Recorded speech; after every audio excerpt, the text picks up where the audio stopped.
Obsèques de Guy Marchand, sa dernière femme, la jeune Adelina, abattue et proche de son fils Jules. Un lien indestructible. Malgré leur séparation il y a une dizaine d'années, Guy Marchand et sa femme Adelina Kamaganova n'ont jamais cessé d'être proches. Alors CIST sans hésiter que la jeune femme, de 40 ans sa cadette, s'est rendue ce mercredi 27 décembre aux obsèques du chanteur et acteur. Et elle était très intégrée à la famille. Guy Marchand l'a souvent décrite comme la femme de S. à vie, tombée amoureuse de l'interprète de Nestor Burma en 2006 après une rencontre dans un aéroport et malgré 40 ans de différence. Adelina Kamaganova avait bien fait le déplacement, ce mercredi 27 décembre pour rendre un dernier hommage à celui qu'elle avait épousé il y a 16 ans et dont elle n'aurait jamais divorcé. Le couple était séparé depuis de nombreuses années, parti vivre en Allemagne, la Russe de 46 ans a refait sa vie et eu des enfants.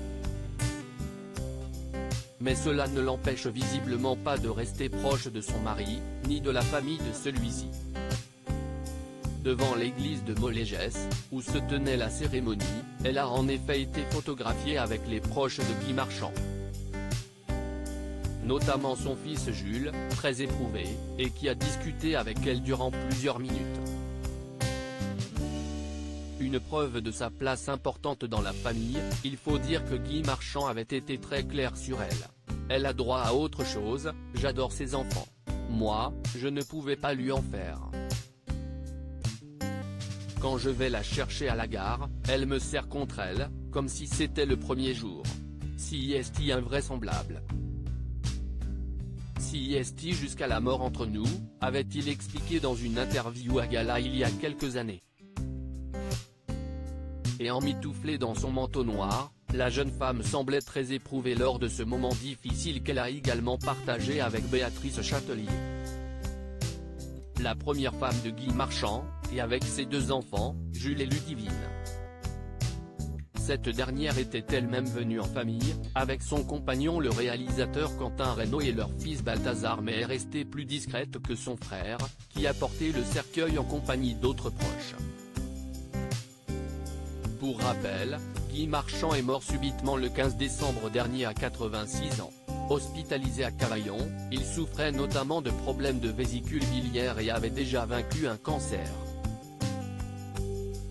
Ses enfants avaient annoncé son décès par un communiqué, provoquant de très nombreux hommages dont celui de Jean Dujardin ou de Victoria Bedos, qui avaient tous les deux travaillé avec lui.